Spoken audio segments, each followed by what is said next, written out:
Graph of x square. अब f of x y होता है, y is equals to x square, x की correspond value put करो, उसके कॉरेस्पॉन्डिंग आपको वाई की वैल्यू आएंगी। अच्छा, जब स्क्वायर या क्यूब्स के ग्राफ प्लॉट करते हो तो उसमें एक सिमेट्री लाने के लिए क्या करते हैं, जो वैल्यू हम पॉजिटिव लेते हैं वही एक नेगेटिव वैल्यू भी ले लेते हैं। एक्स 1 लिया, उस पर वाई आपका क्या आता है 1, एक्स को -1 लिया तो भी 1 आ रहा है, एक्स को 2 लिया 4, एक्स को -2 लिया तो भी 4, एक्स को 0 लिया तो भी 0। एक 0 और एक नेगेटिव वैल्यू, एक पॉजिटिव वैल्यू और सेम वैल्यू पे अपने ग्राफ प्लॉट करके देखना होता है, उससे सिमेट्री पता चलती है ग्राफ की क्या है। लीनियर में नहीं होगा, बट क्वाड्रेटिक क्यूबिक ग्राफ जब भी आप प्लॉट करते हो या बाई क्वाड्रेटिक ग्राफ आप प्लॉट करते हो तो इसमें ये सिमेट्री रख के चलते हैं। ओके, एक्स को मैं 0 ले रही हूँ तो उसकी कॉरेस्पॉन्डिंग वाई भी क्या आ रहा है 0। एक्स 1 है तो वाई 1 आया, ये पॉइंट आ गया। एक्स 2 है तो वाई 2 आ गया। सिमिलरली एक्स 1 है तो एक्स -1 है तो भी 1 आया था मेरा, ये मेरा पॉइंट थोड़ा ठीक नहीं लिया गया, आप इसको जब प्लॉट करोगे ठीक लेना। एक्स 2 लिया तो वाई आपका क्या आ रहा है 4, ठीक है, तो ये सेम सिमेट्री आ गई। ओके, तो अब ये सारे पॉइंट्स ज्वाइन करने हैं 1 2 3 4 एंड दिस 5। जब आप इन पॉइंट्स को ज्वाइन करते हो तो ये आपके पास एक शेप आ जाती है, इस शेप को हम बोलते हैं पैराबोला। और कौन सा पैराबोला? अपवर्ड। सिमिलरली हमारा डाउनवर्ड पैराबोला होता है, वो होता है ये वाला, ये डाउनवर्ड पैराबोला। ये कब बनता है आपका? जब y इज इक्वल्स टू आपका हो -x²। This is your downward parabola. Okay, अभी यहाँ पे थोड़ी स्पेस कम है, राइट। इसको हम अपवर्ड पैरा बोलते हैं, इसको डाउनवर्ड पैरा बोलते हैं। और ये वाला पैराबोला होता है आपका राइट हैंडेड पैराबोला। ये एक्स एक्सिस है, ये वाई एक्सिस है। ये राइट हैंडेड कैसे हुआ? जब आपका एक्स होता है y² के इक्वल। सिमिलरली ये वाला आपका होता है लेफ्ट हैंडेड पैराबोला। ये किस टाइप का होगा? x is equals to -y²। इसकी डिटेल हम कॉनिक सेक्शन में बहुत अच्छे से पढ़ेंगे, वो नॉर्मली फिर हम 4x के साथ लेते हैं, y² is equals to -4x, focus foci वगैरह काफ़ी चीज़ें हैं। फिलहाल आपने सिर्फ इतना देखना है कि ये राइट हैंडेड इस इक्वेशन से आता है, लेफ्ट हैंडेड इस इक्वेशन से आता है, ये राइट हैंडेड, ये लेफ्ट हैंडेड, ये वाला अपवर्ड था, ये आपका डाउनवर्ड है। तो आई थिंक आपको पैराबोलास क्लियर हो गए होंगे। ओके, अब अगर आपका f of x is equal, अब डोमेन और रेंज पे आते हैं। अब जो हमने ये F of x is equal to x² किया है, इसका डोमेन क्या है? रियल नंबर, मतलब जो वैल्यूज़ आप x की डाल सकते हो। बट आप यहाँ पे देखो सारे जो वैल्यूज़ हैं वो आ तो रियल ही रहे हैं, बट सारे क्या आ रहे हैं? पॉजिटिव आ रहे हैं, तो रेंज क्या होगी? रियल पॉजिटिव हो गई। अच्छा, फॉर्म टू रिप्रेजेंट, ये क्वेश्चन आपको ऐसे भी आ सकता है। एफ इज़ अ मैपिंग या function from R to R such that f of x is equals to x²। अब तुम्हारे दिमाग में ये आएगा कि मैम ने बोला था कि जो इसकी रेंज है वो R पॉजिटिव होगी। ये बात हमेशा ध्यान रखनी है, जो फंक्शन होता है वो को डोमेन पे होता है, उसमें से कुछ वैल्यूज़ होती हैं जो रेंज की डोमेन की हो सकती है, सॉरी रेंज की हो सकती है। ज़रूरी नहीं कि पूरी को डोमेन ही आपकी क्या कहते हैं रेंज कहलाए, वो मे और मे नॉट बी वाला केस होता है। बट ये यहाँ पे जो हम लेते हैं आर, ये वाला को डोमेन को रिप्रेजेंट करते हैं। तो को डोमेन क्या है? पूरा रियल नंबर, क्योंकि जो ये सेट ऑफ वैल्यूज आ रहे हैं मेरे रेंज के, वो किस में से आ रहे हैं? रियल्स में से ही तो आ रहे हैं, रियल नंबर का ही तो सबसेट है, तो को डोमेन आपका क्या हो गया? आर हो गया। So now I have function f of x is equals to x³। अब इसका ग्राफ प्लॉट करने के लिए मैंने 0 1 2 -1 -2 सेम वही सेट ऑफ वैल्यूज लिया, पॉजिटिव नेगेटिव है एज वेल एज 0। 0 पे 0, 1 पे 1, 2 पे 8, तो 0 पे 0, 1 पे 1, 2 पे 8, ये वाली वैल्यू आ गई। फिर -1 पे -1, -2 पे -8, 0 पे 0, तो ये, तो इसका ग्राफ हमेशा ये वाला आता है आपका, थोड़ा सा अपवर्ड थोड़ा सा डाउनवर्ड। ओके, डोमेन क्या आएगी?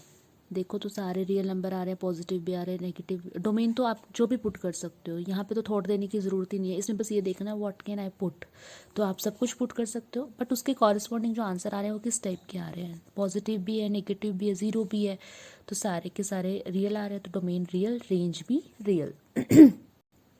Now I have rational functions. Rational functions क्या होते हैं? नॉन ओके, रैशनल नंबर होते हैं आपके जो gx/hx की फॉर्म में होते हैं, बट प्रोवाइडेड जो denominator that should not be 0। इसका ग्राफ बहुत इंटरेस्टिंग है। ओके, वैसे तो हमारे पास बहुत सारे पॉलिनोमियल फंक्शंस होते हैं, क्योंकि अभी हम पीछे पढ़ के आए हैं, जो पॉलिनोमियल फंक्शन का हमने ग्राफ पढ़ा है दैट इज़ x² और x³ का जो हमने ग्राफ पढ़ा है, उसमें क्या देखा कि बहुत सारी वेरिएशंस हैं। x² का ग्राफ डिफरेंट आ रहा है, x³ का डिफरेंट आ रहा है। तो हम ये नहीं बोल सकते कि पॉलिनोमियल फंक्शंस का ग्राफ कोई एक ही पर्टिकुलर टाइप का होगा। ऐसे ही रैशनल फंक्शंस के ग्राफ भी बहुत सारे टाइप्स के होते हैं। अब वो डिपेंड करता है कि फंक्शन किस टाइप का होता है। सपोज फंक्शन 1/x हो, f of x is equal to x² 2, ये इस टाइप का हो तो ये भी क्वाड्रेटिक है, ये भी क्वाड्रेटिक है, क्वाड्रेटिक अपॉन क्वाड्रेटिक फॉर्म है, तो ग्राफ कैसा आएगा? F of x is equal to linear upon linear. तो यहाँ पे जो ये वाले ग्राफ है प्लॉट करने को वैल्यूज़ ले लेके पुट करके प्लॉट कर सकते हो, कोई दिक्कत नहीं है। बट ये आपको प्लॉट करने कभी नहीं आते। रीज़न बीइंग क्योंकि बहुत टीडियस टास्क होता है प्लॉट करना, और कुछ अगर बुक्स में है या किन्हीं को प्लॉट करने आते भी है तो उनको फिर साइंटिफिक कैलकुलेटर अलाउड होता है, उसमें ऑलरेडी एक सॉफ्टवेयर होता है जिस पे आप ये इन वैल्यूज़ पे ग्राफ प्लॉट कर सकते हो। तो don't worry, this is not part of your syllabus. So आपको सिर्फ ये वाला आ सकता है, F of x is equal to 1/x, ये ग्राफ आपके सिलेबस में है।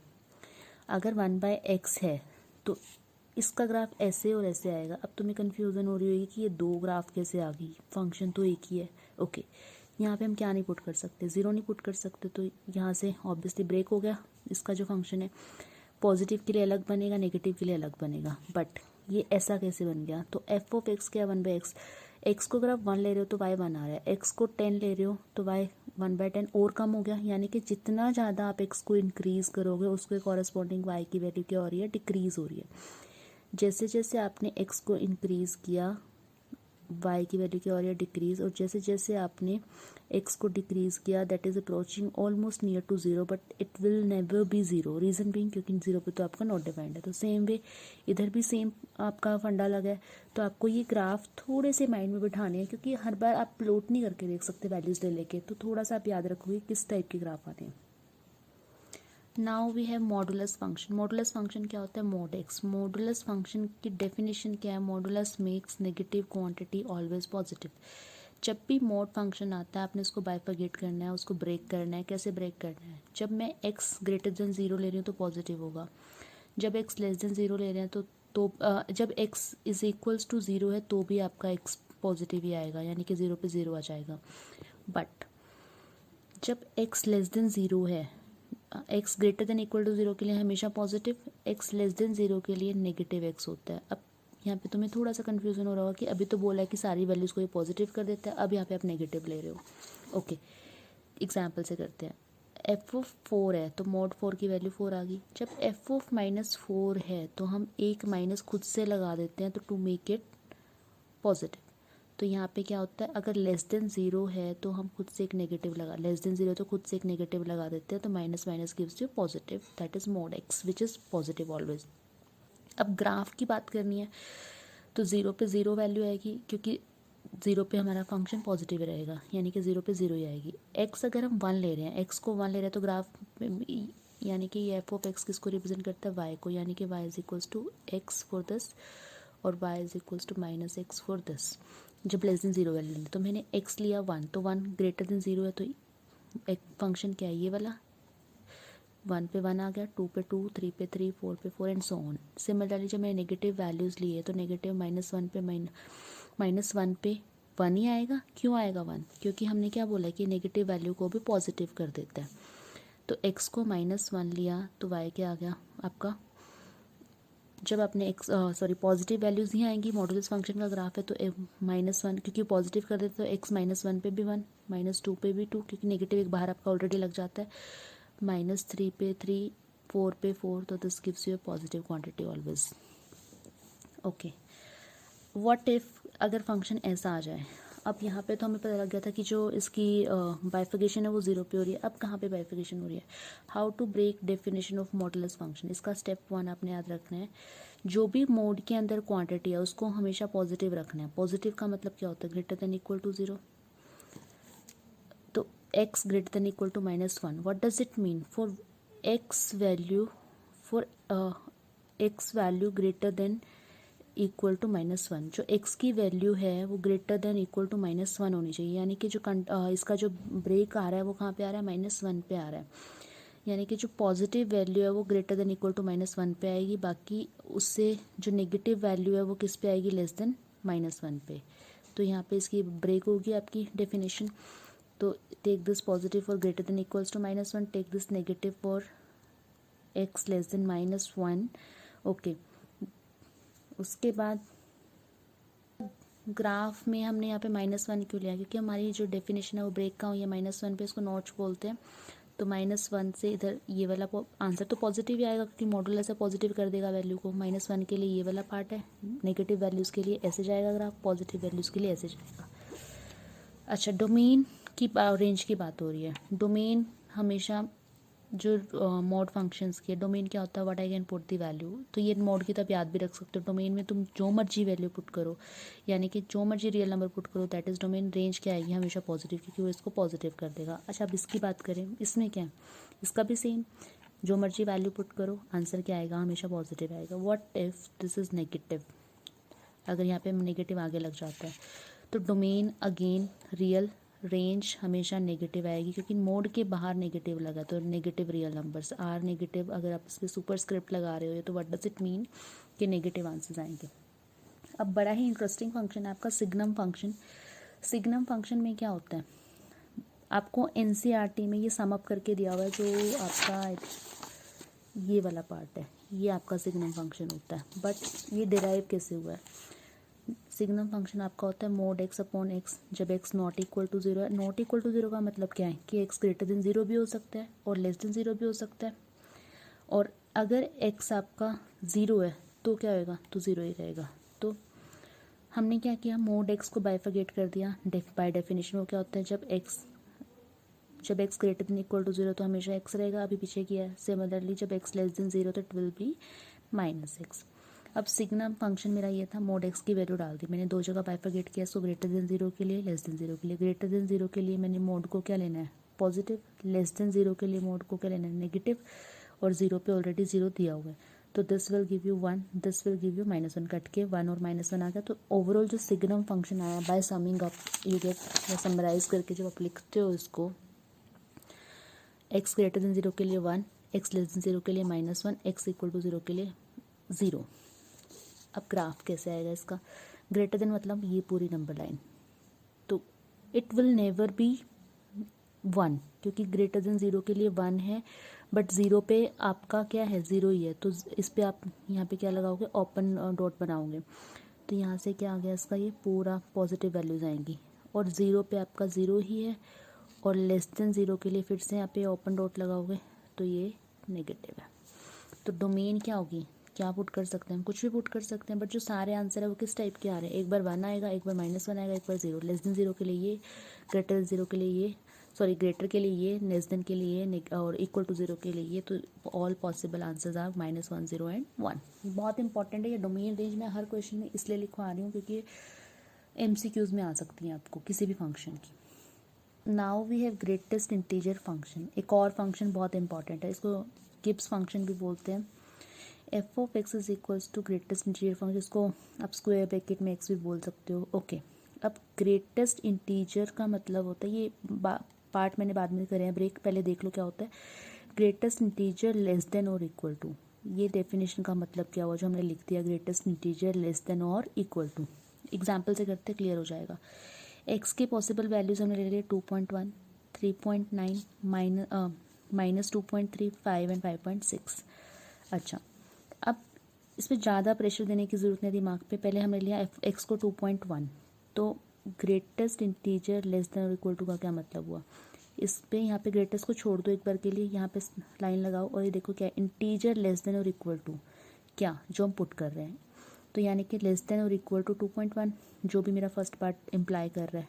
तो लेस देन इक्वल टू 2.1 का मतलब क्या है, इंटीजर लेस देन। तो इससे लेस देन इंटीजर क्या है, 2, 1, 0, -1 एंड सो ऑन, कितने भी हो सकते हैं। अब ये ग्रेटेस्ट का मतलब क्या है कि जितने हमने इंटीजर लिखे उन सब में से ग्रेटेस्ट, तो उन सब में से ग्रेटेस्ट क्या है 2। तो 2.1 अगर हम वैल्यू लेते हैं तो इंटीजर ही आंसर आएगा हमेशा 2। 3.9, तो हमने क्या किया, इंटीजर लेस देन और इक्वल टू एक्स, यानी कि लेस देन इक्वल टू, ये ग्रेटेस्ट बाद में यूज़ करोगे 3.9। तो इससे जो लेस इंटीजर क्या है, 3 है, 2 है, 1 है एंड सो ऑन। तो इसमें सब में से ग्रेटेस्ट क्या है 3, तो -2.3। अब नंबर लाइन पे जब -2.3 आप प्लॉट करते हो तो ये सपोज -2.3 है आपका, इधर क्या आएगा आपका 3, -3 और इधर आएगा आपका -2। तो जब -2.3 से लेस देन इक्वल टू आपने प्लॉट करने हैं इंटीजर, तो यहाँ पे क्या आएंगे आपके, इससे छोटा क्या है -3, फिर आपका -4 एंड सो ऑन। तो उन सब में से ग्रेटेस्ट क्या हो गया -3। ऐसे देखना है आपने।